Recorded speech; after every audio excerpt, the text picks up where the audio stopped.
మానవుడు దేవుడు చెప్పినటువంటి మాటను ధిక్కరించి దేవుని మాటను విడిచిపెట్టి దేవునికి దూరమైపోయాడు. దేవుని వాక్యం సెలవిస్తుంది, ఆజ్ఞ అతిక్రమమే పాపం. మానవుడు దేవుని మాటను ధిక్కరించాడు. మానవుడు దేవుని మాటను పక్కన పెట్టాడు.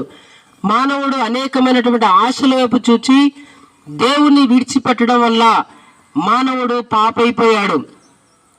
ఆనాడు దేవుడు చెప్పాడు, మీరు మన్ను చేత సృష్టించబడ్డారు, మరలా మన్నైపోతారని దేవుని వాక్యం సెలవిస్తుంది. మనం ఒకసారి మన చేతులు రుద్దుకుంటే మన చేతుల నుంచి మట్టి వస్తుందండి. ఎలా వస్తుంది మట్టి అంటే, ఆది మానవునటువంటి ఆదాము మట్టితో సృష్టించబడినటువంటి ఆదాములో ఉన్నటువంటి ఆ మట్టి మానవులైన మనందరిలో కూడా అది కొనసాగించబడుతూనే ఉంది. అయితే మానవుడు దేవుని నుంచి దూరం అయిపోయి పాపములో పడిపోయాడు. పాపం అంటే దేవుని మాట వినకుండా అనేకమైనటువంటి వ్యసనాల్లో అట్లా పడిపోయి దేవునికి దూరం అయిపోయి చనిపోయి నరకానికి వెళ్తూ ఉన్నాడు.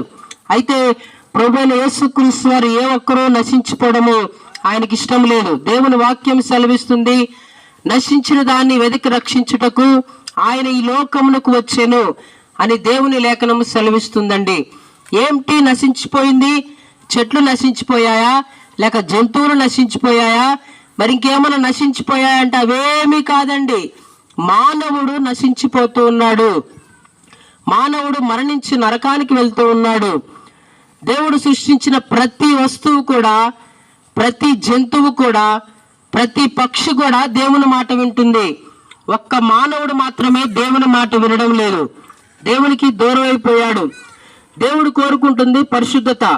దేవుడు పరిశుద్ధుడు గనుక మీరు కూడా పరిశుద్ధులై ఉండండి అని దేవుని వాక్యం సెలవిస్తుంది.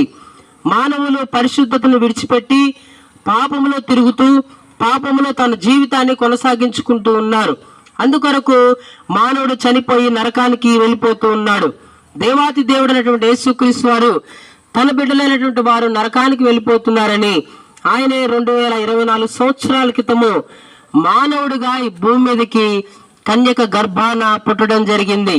33.5 సంవత్సరాలు భూమి మీద యేసుక్రీస్తు వారు జన్మించి 33.5 సంవత్సరములు ఆయన మరణించాడు. మన కొరకు పునరుద్ధరణే లేపబడ్డాడు. మన చేతులతో చేసిన పాపాలను బట్టి ఆయన చేతుల్లో మేకులు, మన కాళ్ళతో చేసిన పాపాలను బట్టి ఆయన కాళ్ళల్లో మేకులు, మన శరీరముతో చేసిన పాపాలను బట్టి ఆయన శరీరం అంతయు నలగబడింది. మన తలంపులతో చేసిన పాపాన్ని బట్టి ఆయన తలపైన ముళ్ళ కిరీటం పెట్టబడిందండి. ప్రభువారు మనల్ని ఎంతగా ప్రేమిస్తున్నాడో చూడండి. ఆ శిలువలో ఒక మాట మాట్లాడుతూ ప్రభువారు, వీరేమి చేయుచున్నారో వీరు ఎరుగరు గనుక వీళ్ళు క్షమించండి అని ప్రభువారు మాట్లాడుతూ ఉన్నారు. దేవుడు ఎంత ప్రేమ కలిగిన వారు, యేసుక్రీస్తు వారు ఎంత ప్రేమ కలిగిన వారంటే తన శత్రువులు సైతం ఆయన ప్రేమించగలిగాడు. అలాంటి మనస్సు కలిగి మనము కూడా ఉండాలని దేవుడు ఆశపడుతూ ఉన్నాడు. ఆయన చనిపోయి 3వ దినాన మరలా లేచాడు. ఎవరైతే ఆయన యందు విశ్వసిస్తారో, ఎవరైతే ఆయన నమ్ముతారో, యేసుక్రీస్తు వారు మరలా 2వ రాకడలో ఈ భూమి మీదకి రాబోతున్నాడు. యేసుక్రీస్తు వారు 2వ రాకల్లో వచ్చినప్పుడు ఒకవేళ యేసుని నమ్మిన వారు మరణించి ఉంటే వారి సమాధులు లేపబడతాయి. ఒకవేళ సజీవులుగా ఉంటే మనం సజీవులుగానే ఎత్తబడతామండి. దేవుడు మన కోసము ఆయన చేతులు చాపి చూస్తూ ఉన్నాడు.